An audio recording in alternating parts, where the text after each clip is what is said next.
Hello, it's Abdi's Kitchen, and today we are making homemade chicken tenders and potato wedges. Yum, my favorite. So for this recipe, you'll need some chicken. I have here slices of chicken breast that are cut into 1-inch thick pieces. My potato wedges. I have here about 2 large potatoes, and this has also been cut into thick 1-inch pieces, and I have it hanging out here in some ice cold water. This is going to help with some of the crunchiness.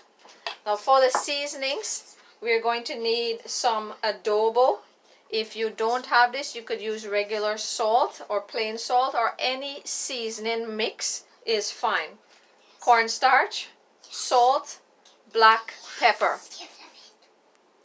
For the spices for my chicken tenders today, I have paprika, salt, black pepper, garlic powder, 2 dried marinate thyme leaf, and some dried thyme.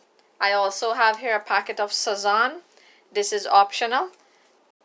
So the first thing I want to deal with here is the chicken, so that it will have time to marinate, and this takes about 15 minutes to marinate. It doesn't require a lot of time and a lot of prep. Now to my chicken, I'm just going to season this lightly with a little bit of adobo. You can use plain salt and black pepper, and this is just to add more flavor into the chicken. This here is all for now. I'm going to give this a mix and set this aside. After 15 minutes, I am going to come back to this, and we will work on the breading for the chicken tenders. And this is something that my kids love to eat, and I know a lot of kids love chicken tenders or the chicken nuggets, and this is one sure way of using out those chicken breasts that you have sitting in the freezer. Now I'm going to set this aside, and I'm going to work on the wedges that needs to be seasoned as well. So I've drained off the water from my wedges, and I'm going to pat it here with a piece of paper towel. I don't want water to be on this because it's going to cause the oil to splatter. And I'm also going to give this nice wedge a seasoning. Now if you know, when you buy wedges, they always have a nice coating on it. So we're going to try to imitate and mimic that. So I'm adding here some sazon, some goya adobo, sorry. A little bit of sazon for color. If you have paprika, you can use the paprika for color, and it's going to add a nice smoky texture to it. And a dash of garlic powder. This also adds some nice taste and flavor to the wedges.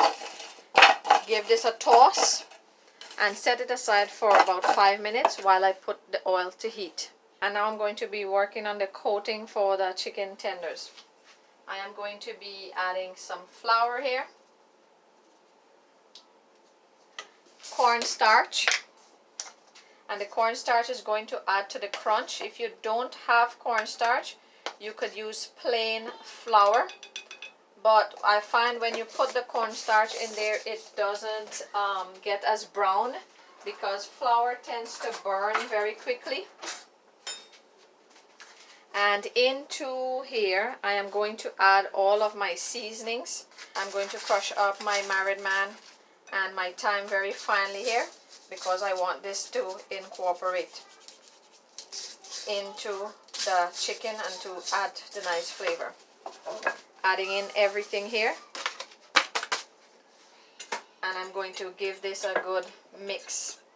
This is going to be the coating for our chicken tenders. Now the aroma of the dried basil or the marinade is amazing in this right now, and you want to include that in this recipe because you may get a hint of KFC when you're done frying this. You're going to bread these and set them aside. Simply take the pieces of tenders and drop them into the dish, and you want to do this in a large or a wide dish so that you have enough space to roll and pat these chicken down. Shake off the excess and set it aside. I'm going to bread all of these first, and then we're going to put a second coating on them to get that crunchy outside. And also you want to like try to massage the flour onto the chicken. This is going to create those crevices and the look like the Kentucky Fried Chicken that you buy at the store. And set it aside. Now I'm going to let these sit there for about 5 minutes, and when that has soaked into the chicken sort of, I'm going to come back and bread them again.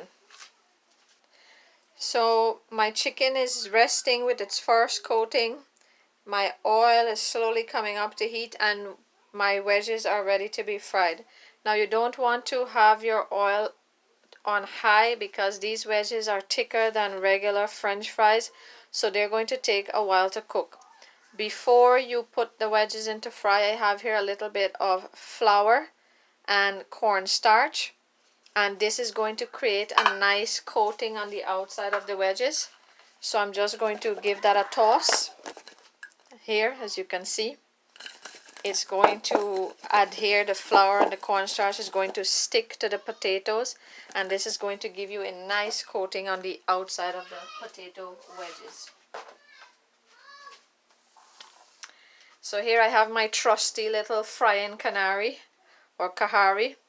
This is what I do all my frying in.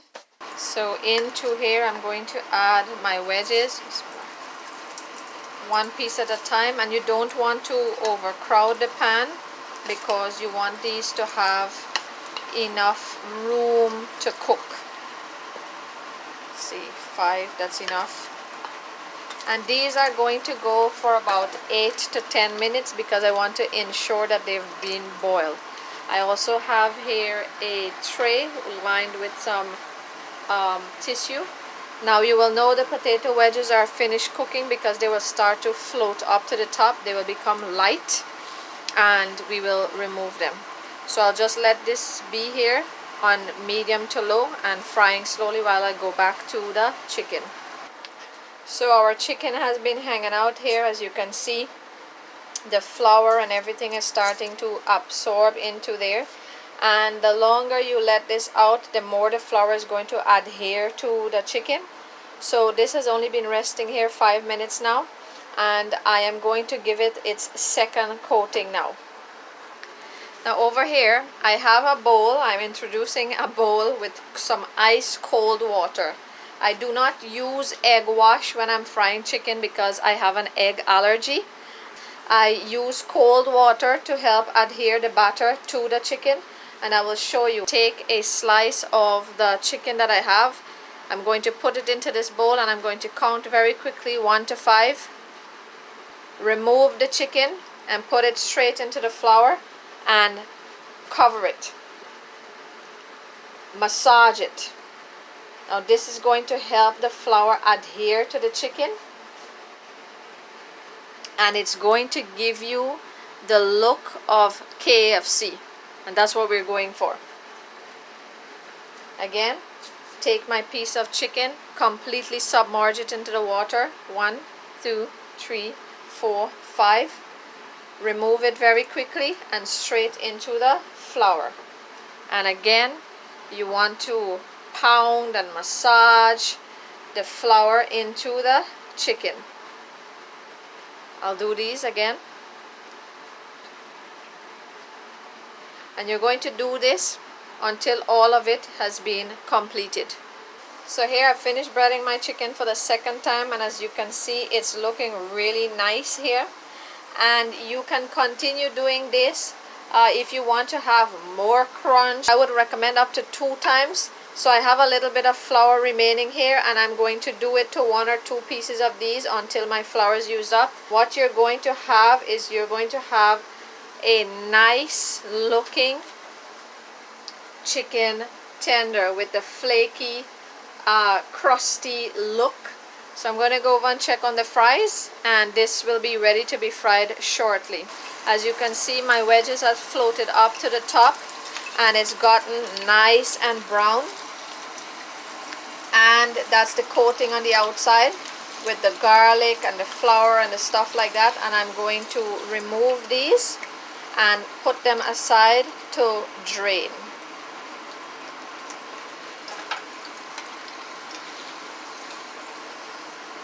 I'm going to set that aside to cool, and now my oil is ready for the chicken. Same, you don't want to overcrowd the pan. And here I'm going to put about 2 pieces at a time, and this takes 6 minutes to cook as well. Maybe 4 to 6 minutes. If you wanted, you could fry this in a bigger pan so that you could go through all of these very quickly. These are almost done. They floated up to the top as well, and this is one way you will know that the chicken is finished already, and the oil is much quieter. It's not bubbling as much. And here you can see it's looking really nice. So I'm going to remove these and set this aside to drain,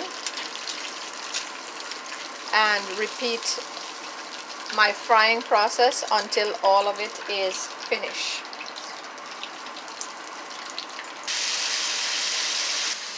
So while I'm waiting for my chicken to finish, I just want to show you the beautiful view outside.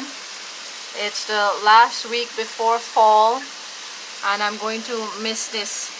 I have my tomato outside my kitchen window here, and it came in late, so we're not going to get any of this to use this year, but I hope next year we have a better luck. Also have here a stink bug, or what you call Gandhi. So yeah, I'm gonna miss this.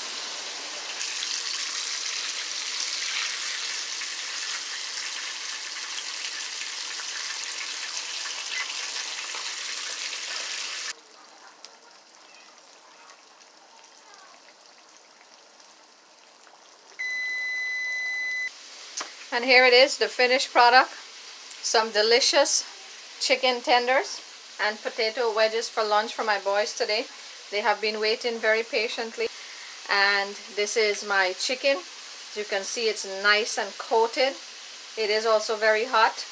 And here is the wedge. As you can see, the flour has coated it nice on the outside, and the inside is nice and boiled. So this is something you can do for your kids, and they will love and enjoy it. Make this for your kids. They will love it like we do. Yum! Do try this recipe. All of the ingredients and measurements will be listed in the description box below. Give it a thumbs up, share, subscribe, and thank you for spending time with us today in Abby's Kitchen! Bye-bye. Bye-bye.